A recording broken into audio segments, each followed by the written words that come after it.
নমস্কাৰ, মই এষ্ট্ৰগুৰু ৰেখাই আপোনালোক সকলোকে মোৰ এষ্ট্ৰগুৰু ৰেখা ভিডিঅ'টোলৈকে স্বাগতম জনাইছোঁ।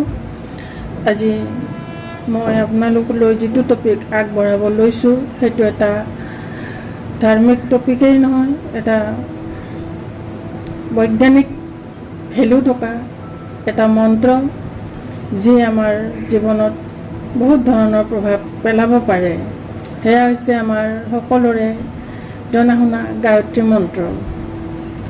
গায়ত্ৰী মন্ত্ৰ সকলোবোৰ মন্ত্ৰৰ ভিতৰতে শ্ৰেষ্ঠ বুলি কোৱা হয়। এই গায়ত্ৰী মন্ত্ৰটো যদি আমি উচ্চাৰণ কৰোঁ, ইয়াৰ উচ্চাৰণটো ঠিক এই ধৰণৰ হয়: ওম ভূৰ্ভুবস্বঃ তৎসবিতুৰ্বৰেণ্যম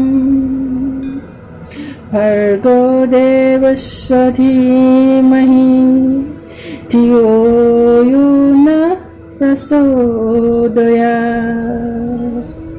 এই ধৰণৰ মন্ত্ৰটো হয়। গায়ত্ৰী মন্ত্ৰৰ ইংলিছ ট্ৰেন্সলেশ্যনটো আমি যদি চাবলৈ যাম, তেতিয়াহ'লে ইয়াৰ ইংলিছ ট্ৰেন্সলেশ্যনটো এনেকুৱা ধৰণৰ হয়: we meditate on the glory of the creator who has created the universe, who is worthy of worship, who is the embodiment of knowledge and light, who is the remover of all sin and ignorance. এতিয়া আহকচোন জানো আমি ইয়াৰ অসমীয়া অৰ্থটো, অৰ্থাৎ আমি যদি সহজ সৰল ভাষাত আমি অসমীয়াত গায়ত্ৰী মন্ত্ৰটোৰ অৰ্থ বুজিবলৈ যাওঁ, সেয়া অৰ্থনো কি হ'ব? সেই অৰ্থটো ঠিক এই ধৰণৰ এটা অৰ্থ পাম যে আমি সেই প্ৰাণস্বৰূপ, দুখনাকক, সুখস্বৰূপ, শ্ৰেষ্ঠ, তেজস্বী, পাপনাশক, সৃষ্টিকৰ্তা পৰমাত্মাক অন্তঃকৰণেৰে ধাৰণ কৰোঁ, যাতে আমাক সৃষ্টিকৰ্তাই আত্মচিন্তন কৰাৰ বাবে শক্তি দিয়ে। আকৌ এবাৰ কৈছোঁ, অসমীয়াত ঠিক এই ধৰণৰ এটা আমি অৰ্থ পাম যে আমি সেই প্ৰাণস্বৰূপ, দুখনাশক, সুখস্বৰূপ, শ্ৰেষ্ঠ, তেজস্বী, পাপনাশক, সৃষ্টিকৰ্তা পৰমাত্মাক অন্তঃকৰণেৰে ধাৰণ কৰোঁ, যাতে আমাক সৃষ্টিকৰ্তাই আত্মচিন্তন কৰাৰ বাবে শক্তি দিয়ে। এতিয়া আমি জানোচোন, আহক আমি কিয় গায়ত্ৰী মন্ত্ৰ জপ কৰিব লাগে। তাৰ কাৰণ যদি আমি বিচাৰ কৰিবলৈ যাওঁ, তেনেহ'লে পোৱা যায় যে এইটো আমি বিশ্বাস কৰোঁ যে মন্ত্ৰ জপ কৰিলে জীৱনত, গায়ত্ৰী মন্ত্ৰ জপ কৰিলে জীৱনত আমি সফলতা আৰু সুখ সমৃদ্ধি পাব পাৰোঁ। যদিহে আমি ৰেগুলাৰ গায়ত্ৰী মন্ত্ৰ জপ কৰোঁ, তেনেহ'লে মনৰ স্থিৰতা পাব পাৰোঁ। The mantra is a declaration of appreciation to both the nurturing sun and the divine. অৰ্থাৎ এই মন্ত্ৰটো এটা ভগৱানৰ প্ৰতি ধন্যবাদ সূচক স্তুতি বা সূৰ্যৰ প্ৰতি ধন্যবাদ সূচক আমাৰ স্তুতি, যিয়ে আমাক প্ৰতিপালিত কৰাত সহায় কৰে। এতিয়া আমি জানোচোন, আহক গায়ত্ৰী দেৱীনো কোন? মা গায়ত্ৰী বা সৃষ্টিকৰ্তাৰ দেৱী গায়ত্ৰীক আমি বেদমাতা বা বেদৰ জননী বুলিও জানো। আমাৰ যি ঋগ্বেদ, যজুৰ্বেদ, অথৰ্ববেদ, সামবেদ আছে, এই সকলো বেদৰ মাতা হ'ল গায়ত্ৰী মা। মা গায়ত্ৰী আমাৰ মনৰ অন্ধকাৰ নাশে আৰু মনৰ যি বিকাশ, অৰ্থাৎ মানসিক বিকাশ ঘটোৱাত সহায় কৰে। এতিয়া আমি জানোচোন, আহক গায়ত্ৰী মন্ত্ৰই আমাক কেনেকৈনো আমাৰ যি হেল্থ বেনিফিট, অৰ্থাৎ শাৰীৰিকভাৱে আমি কেনেকৈ গায়ত্ৰী মন্ত্ৰৰ জৰিয়তে লাভ ল'ব পাৰোঁ। প্ৰথমতে ক'বলৈ গ'লে গায়ত্ৰী মন্ত্ৰই ইমিউন ছিষ্টেম উন্নত কৰে। গায়ত্ৰী মন্ত্ৰ জপ কৰোঁতে জিভা, ওঠ আৰু ভোকেল কৰ্ড, পেলেট আৰু মগজুৰ কনচেন্ট্ৰেশ্যন অংশত চাপ পৰে। গায়ত্ৰী মন্ত্ৰৰ পৰা হোৱা কম্পনে হাইপোথেলামাছ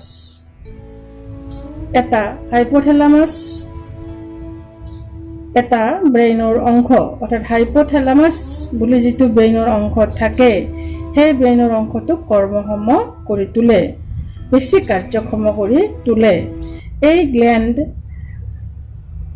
হেপী হৰমন নিঃসৰণ কৰাত এই গ্লেণ্ডে সহায় কৰে। গতিকে মানুহে শান্তি আৰু সতেজতা পায় আৰু ৰোগ প্ৰতিৰোধ কৰিব পৰা শক্তি বৃদ্ধি কৰিব পাৰে। কনচেন্ট্ৰেশ্যন আৰু অৰ্থাৎ একাগ্ৰতা আৰু জ্ঞানৰ বৃদ্ধি পায়। গায়ত্ৰী মন্ত্ৰ জপ কৰাৰ বাবে যিয়ে জপ কৰে তেওঁৰ একাগ্ৰতা আৰু জ্ঞান বৃদ্ধি পায় বুলি কোৱা হয়। ইণ্টাৰনেশ্যনেল জাৰ্নেল অফ যোগ নামৰ যিখন পেপাৰ আছে, তাত প্ৰকাশিত তথ্য মতে এই মন্ত্ৰ জপ কৰিলে মানুহৰ একাগ্ৰতা আৰু জ্ঞান বাঢ়ে, কাৰণ যেতিয়া আমি গায়ত্ৰী মন্ত্ৰ জপ কৰোঁ তেতিয়া হোৱা কম্পনে 3টা চক্ৰক এক্টিভেট কৰায়, যি আমাৰ মুখমণ্ডল আৰু মূৰত অৱস্থিত। সেইকেইটা হ'ল third I, throat and crown চক্ৰ। গতিকে আমাৰ একাগ্ৰতা আৰু জ্ঞানৰ বৃদ্ধি পায়। শ্বাস-ক্ৰিয়া উন্নত কৰে, অৰ্থাৎ গায়ত্ৰী মন্ত্ৰ জপ কৰিলে আমাৰ হাওঁফাওঁ সবল হ'ব পাৰে। যেতিয়া আমি গায়ত্ৰী মন্ত্ৰটো উচ্চাৰণ কৰোঁ, সেই উচ্চাৰণৰ সময়ত আমি যি উশাহ নিশাহ লওঁ সেয়া ৰেগুলাৰ হয়, এটা নিয়ন্ত্ৰণত থাকে। সেইফালৰ পৰা আমি গভীৰভাৱে উশাহ লোৱাৰ বাবে আমাৰ শৰীৰত অক্সিজেন বেছিকৈ যায় আৰু শ্বাস প্ৰক্ৰিয়া সুস্থ হয়। হৃদয় ৰোগৰ বাবেও গায়ত্ৰী মন্ত্ৰ যথেষ্ট ভাল বুলি কোৱা যায়। ব্ৰিটিছ মেডিকেল জাৰ্নেলত প্ৰকাশ পোৱা মতে এই মন্ত্ৰ জপ কৰিলে উশাহ ধীৰ স্থিৰ হয়, গতিকে হাৰ্ট বিট ৰেগুলাৰাইজ কৰে, যাৰ ফলত ই হাৰ্টৰ বাবেও ভাল। আমাৰ শিৰা উপশিৰা কৰ্মক্ষম কৰে। গায়ত্ৰী মন্ত্ৰ জপ কৰোঁতে জিভা, ওঁঠ, ভোকেল কৰ্ড, পেলেট আৰু মগজুৰ কনচেন্ট্ৰেশ্যন অংশত চাপ পেলায় আৰু সেইফালৰ পৰা নিউৰোট্ৰেন্সমিটাৰ্ছ প্ৰপাৰলি ৰিলিজ হোৱাৰ বাবে নাৰ্ভাছ ছিষ্টেম ভাল হয়, মন শান্ত হয় আৰু নিৰাশা নহয়। ইণ্টাৰনেশ্যনেল জাৰ্নেল অফ যোগত প্ৰকাশ পোৱা মতে গায়ত্ৰী মন্ত্ৰই মানুহৰ ভেগাছ নাৰ্ভ ষ্টিমুলেট কৰে। এই ভেগাছ নাৰ্ভ মানুহৰ শৰীৰৰ আটাইতকৈ দীঘল নাৰ্ভ, যি ব্ৰেইনৰ পৰা আৰম্ভ হৈ মুখমণ্ডল সহ এবডমেনলৈকে যায়, অৰ্থাৎ এবডমেনত শেষ হয়।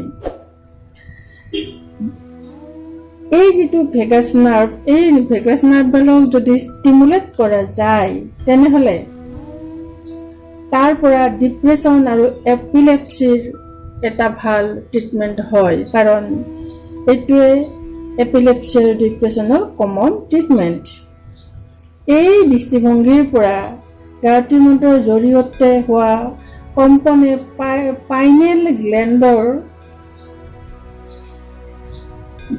পাইনেল গ্লেণ্ডক ষ্টিমুলেট কৰে আৰু তাৰ পৰা এণ্ডৰফিনছ নামৰ কিছুমান হৰমন ৰিলিজ হয়। আচলতে যেতিয়া মানুহ এটা ডিপ্ৰেশ্যনলৈকে যায়, তেওঁৰ যিটো সন্তুষ্টি অৰ্থাৎ প্লিজাৰ হৰমন, অৰ্থাৎ নিজকে সন্তুষ্ট কৰা যি হৰমন থাকে, সেয়া হৰমন বা ৰিলেক্সিং হৰমন, যিয়ে মানুহজনক শান্ত কৰি ৰাখে, সন্তুষ্ট কৰি ৰাখে। এই হৰমনবিলাক যিয়ে নিঃসৰণ কৰে সেইবোৰ কম নিঃসৰণ হ'বলৈকে ধৰে। তাৰ ফলত ডাক্তৰে এই ডোপামিন জাতীয় বস্তু হৰমন কিছুমান ছাপ্লাই দিয়ে। আৰু যদি গায়ত্ৰী মন্ত্ৰ জপ কৰা যায় তেতিয়া যি প্লিজিং হৰম'ন আছে, অৰ্থাৎ এণ্ডৰফিনছ বুলি যি হৰম'ন আছে, আৰু লগতে যিবোৰ ৰিলেক্সিং হৰম'ন আছে, এইবোৰ আমাৰ বডিয়ে, আমাৰ ব্ৰেইনে বেছি নিঃসৰণ কৰিবলৈকে লয়, গতিকে ডিপ্ৰেশ্যন নাইকিয়া হৈ যায়। ইয়াৰ পিছত গ্ল'য়িং স্কিন।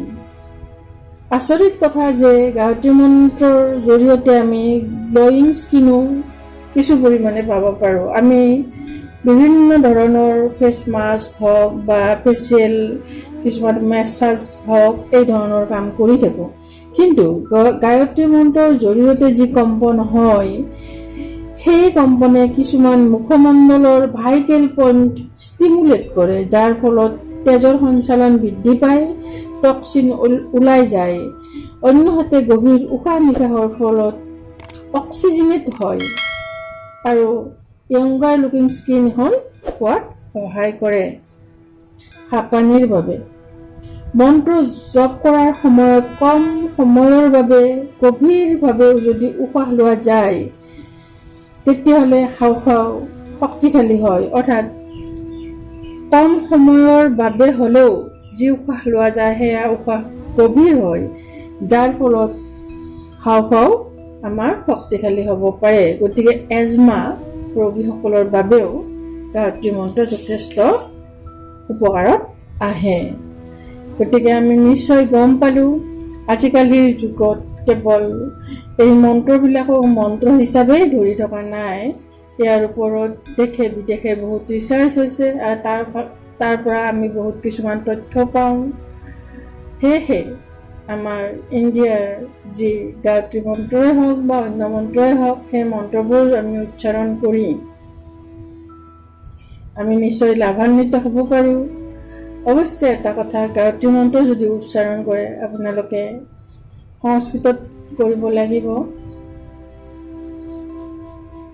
বাকী কৰিলে যি কম্পন হ'ব সেয়া কম্পনে হয়তো আমাক কাম নিদিবও পাৰে। গতিকে সংস্কৃতত যদি আমি এই গায়ত্ৰী মন্ত্ৰটো আমি ৰাতিপুৱা গধূলি বা ৰাতি যিকোনো এটা ভাল পৰিৱেশত, শান্ত পৰিৱেশত যদি আমি 108 বাৰ জপ কৰোঁ, তেতিয়া আমাৰ বাবে ই বহুত লাভদায়ক হৈ উঠিব। এই গায়ত্ৰী মন্ত্ৰ জাৰ্ণি কৰি থাকোঁতেও জপ কৰিব পৰা যায়, মনলৈ আনি পেলাই জপ কৰিব পৰা যায়।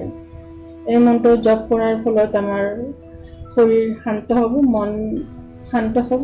গতিকে মই আশা কৰোঁ আপোনালোকৰ বাবে এই মন্ত্ৰ নিশ্চয় সুখ শান্তি কঢ়িয়াই আনিব। ইয়াকে কৈ মই এষ্ট্ৰগুৰু ৰেখাই আজি মোৰ ভিডিঅ'টো ইয়াতে সামৰণি মাৰিছোঁ। যদিহে আপোনালোকে চাই আছে বা শুনি আছে, তেনেহ'লে মোৰ ভিডিঅ'টো লাইক কৰিব, শ্বেয়াৰ কৰিব, কমেণ্ট কৰিব আৰু ছাবস্ক্ৰাইব কৰিব। ধন্যবাদ।